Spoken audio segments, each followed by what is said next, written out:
Сметам дека сте прилично и добро запознати со мерките, со проектите и со финансиската поддршка што иде од буџетот на Агенцијата за вработување под сметката за активни мерки и политики, тоа е сметката и подсметката за посебниот фонд.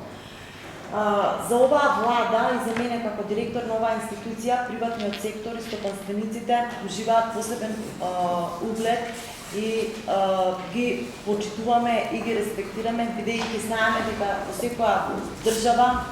и тука приватниот сектор е двигателот на едно општество, на една држава. Ние сме тука за да бидеме комплетен сервис за вас, бидејќи барем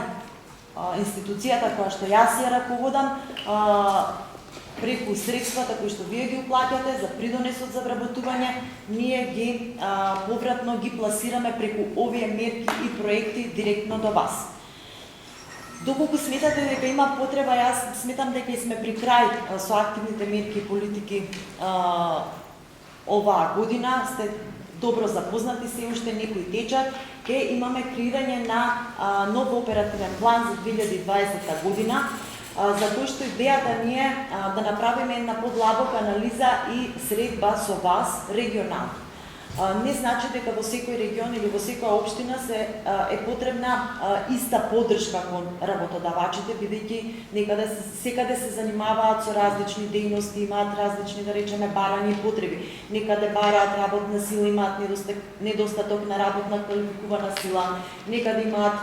само финансиска поддршка, имаат работна сила работодавачите, значи некаде бараат обуки, некаде имаме заштитни друштва, во други општини воопшто немаме заштитни друштва. Би сакале да се доближиме до работодавачите, до стопанството и да ги креираме тие политики и мерки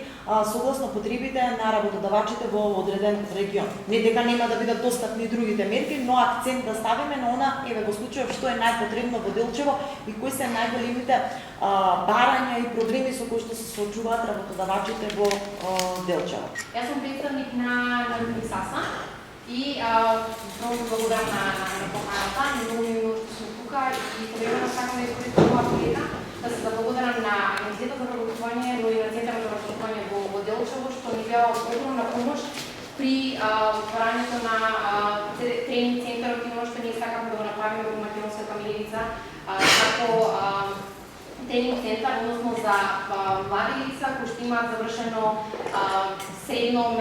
машинско или електрообразование, но кои што немаат доволно практично искуство.